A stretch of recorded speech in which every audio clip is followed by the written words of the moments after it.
Hi, my name is Samuel Holschneider, and I will be performing my radio for the 2021 Republic Speech Tournament.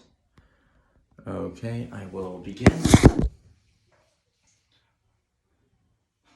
This is Samuel Holschneider with 106.6 WSLH, the best from the 90s to now.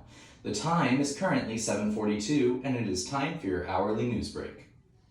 On the other side of the ocean, world leaders dialed up the heat and resorted to end-of-the-world rhetoric Monday in an attempt to bring new urgency to sputtering international climate negotiations.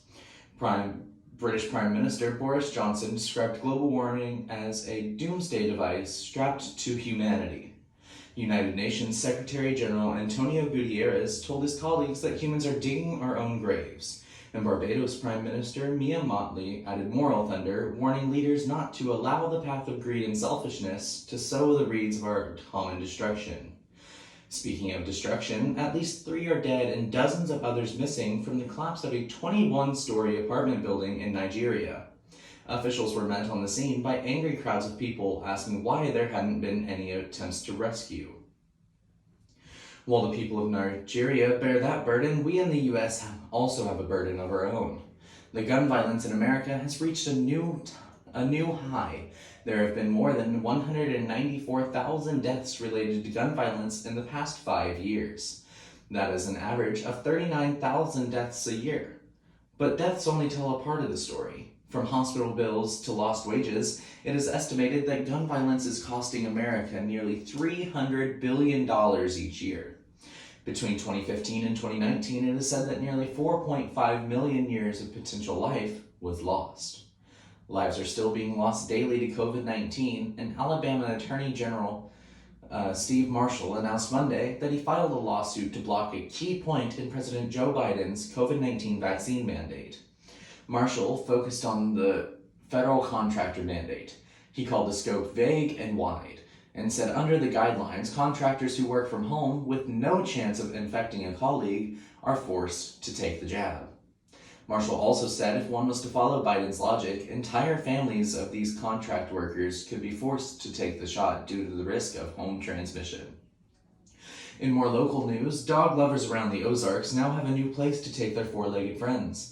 The Nixa Dog Park opened to the public on Monday. The city's new dog park is located at 1137 Norton Road. Organizers say the new park features separate areas for small and large dogs. The Nixa Dog Park will be open every day of the year from 7 a.m. to 30 minutes after sunset. There are no restrooms for people at the dog park yet, but the city has ordered and is awaiting delivery of the permanent restroom facility. If you plan to visit, city leaders want you to pick up after your dog. Bags and a trash can will be provided by the facility. A grand opening celebration for the park will be planned for a later date. Speaking of openings, a new eco-friendly trail opens Monday in Branson. Iserman Park Trail covers 10,000 square feet.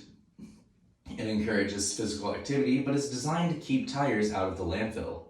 Branson Parks and Recreation Director Cindy Shook says the top 1.5 inches of the trail are made up of 3,000 recycled tires, and the water below the surface of the trail flows into Lake Taneycomo. The trail sits next to a senior community center and is in a neighborhood without sidewalks. Now it's time for the sports. Kansas City Chiefs safety Tyrann Mathieu apologized Saturday for a tweet calling his team's supporters one of the most toxic fan bases in all of sports. Amid a disappointing 3-4 start for the two-time defending AFC champions, the All-Pro safety, who is in the final year of his contract with the Chiefs, was replying to a tweet from teammate Anthony Hitchens on Friday.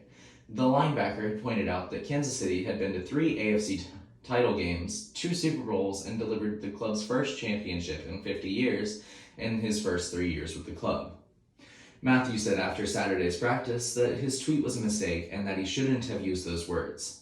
He also said that he didn't want to be a distraction ahead of Monday night's game against the New York Giants.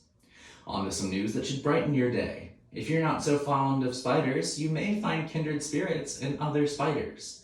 Researcher Daniela Rossler worked with jumping spiders and found that they know how to get away from the presence of other spiders, even if they've never encountered them before.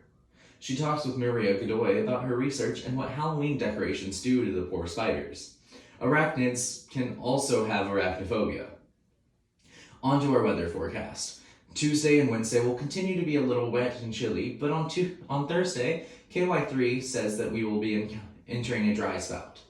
The high today is 48 and the low is 36. This has been Samuel Holschneider with 106.6 WSLH, and this has been your hourly news break.